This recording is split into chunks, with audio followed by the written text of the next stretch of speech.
Dhanush 50వ cinema 'రాయన్' release అయి నిన్న సోమవారం ఆగస్ట్ 12తో 18 రోజులు కంప్లీట్ అయింది. జూలై 27 రిలీజ్ అయింది ఈ సినిమా. ఇక నిన్న సోమవారం వర్కింగ్ డేలో కూడా ఈ సినిమా 2 కోట్లు గ్రాస్ కలెక్ట్ చేయడం అద్భుతం అని చెప్పాలి. ఎస్పెషల్లీ తమిళనాడులో. మిగతా చోట్లంతా సినిమా కలెక్షన్స్ లేవు, కానీ తమిళనాడులో మాత్రం ఇంకా అద్భుతంగా ఉన్నాయి కలెక్షన్స్. ఇక ఏరియా వైజ్ చూసుకుంటే ముందుగా మన తెలుగు రాష్ట్రాల్లో తెలంగాణలో 18 రోజుల్లో రాయన్ సినిమా 6 కోట్లు గ్రాస్ కలెక్ట్ చేస్తే, రాయలసీమ నుంచి 1,60,00,000, ఉత్తరాంధ్ర నుంచి 1,60,00,000, ఈస్ట్ గోదావరి నుంచి 90,00,000, వెస్ట్ గోదావరి నుంచి 60,00,000, గుంటూరు నుంచి 1 కోటి, కృష్ణా నుంచి 1 కోటి, నెల్లూరు నుంచి 60,00,000. అలా టోటల్గా తెలుగు రాష్ట్రాల్లో రాయన్ సినిమా 18 రోజుల్లో 14 కోట్లు గ్రాస్ కలెక్ట్ చేస్తే, అందులో థియేటర్ల రెంట్లు, గవర్నమెంట్ ట్యాక్స్లు, ఖర్చులన్నీ పోను డిస్ట్రిబ్యూటర్ షేర్ వచ్చేసి 7 కోట్లు ఉంది. ఈ సినిమాని తెలుగులో మన Suresh Movies Suresh Babu and Asian Cinema Sunil Narang కలిపి original producer Sun Pictures Kalanidhi Maran దగ్గర నుంచి 5 కోట్ల కొన్నారు తెలుగు వర్షన్కి. సో 5 కోట్లకు డిస్ట్రిబ్యూట్ చేస్తే తెలుగు రాష్ట్రాల వరకు 7 కోట్లు వచ్చాయి 18 రోజుల్లో. అంటే 2 కోట్ల లాభాలతో సినిమా క్లీన్ హిట్ అయింది తెలుగు వరకు. ఇక ఒరిజినల్ తమిళనాడులో ఎక్సలెంట్గా ఉన్నాయి కలెక్షన్స్. 18 రోజుల్లో 75 కోట్లు గ్రాస్ కలెక్ట్ చేసింది ఒక తమిళనాడు రాష్ట్రంలోనే.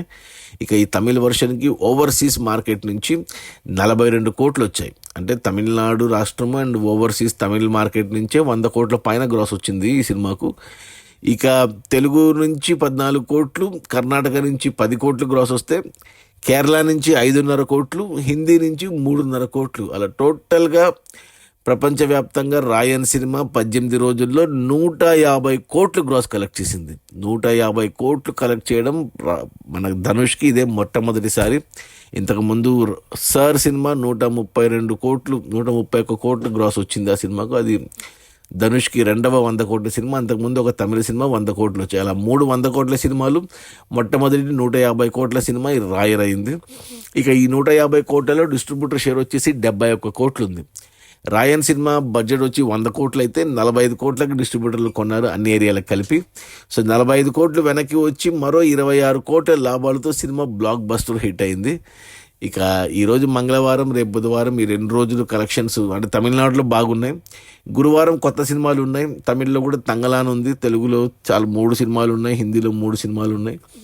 అయినా కానీ తమిళ్లో ఒక్క సినిమానే కాబట్టి తంగలాను విక్రమ్ది. సో ఈ సినిమా రన్ ఇంకా ఉంటుంది, తమిళనాడు వరకు ఉంటుంది, మిగతా చోట్ల ఉండదు. తెలుగులో కానీ, హిందీలో కానీ, కన్నడ, మలయాళం అన్ని చోట్ల ఉండకపోవచ్చు. ఒక తమిళ్లో మాత్రం ఇంకా సినిమా 2-3 వారాలు నడుస్తుంది. సో ఇప్పుడు 150 కోట్ల నుంచి ఇంకా ఎంతవరకు వెళ్తుంది? 200 కోట్లు మరి ఆశపడ్డ టూ మచ్ అయిపోతుంది, అంత కష్టమే. కానీ బట్ బాగానే వచ్చాయి. సినిమా నేను చూసాను, నాకైతే నచ్చలేదు రాయన్ పర్సనల్గా. బట్ సినిమా అయితే హిట్ అయింది, కమర్షియల్గా హిట్టే కాదు, బ్లాక్ బస్టర్ అయింది. సో అది మన ధనుష్ 50వ సినిమా 'రాయన్'. ఈ సినిమాకు హీరో, రైటర్, డైరెక్టర్ అన్నీ ధనుషే. ఇది ధనుష్ డైరెక్ట్ చేసిన 2వ సినిమా. తన కెరియర్లోనే హయ్యెస్ట్ కలెక్షన్స్ రాబట్టుకున్నాడు. 150 కోట్లు 18 రోజుల్లో. డిస్ట్రిబ్యూటర్ షేర్ వచ్చేసి 71 కోట్లు. 45 కోట్లకు డిస్ట్రిబ్యూటర్లు కొంటే 26 కోట్ల లాభాలతో బ్లాక్ బస్టర్. Okay, bye.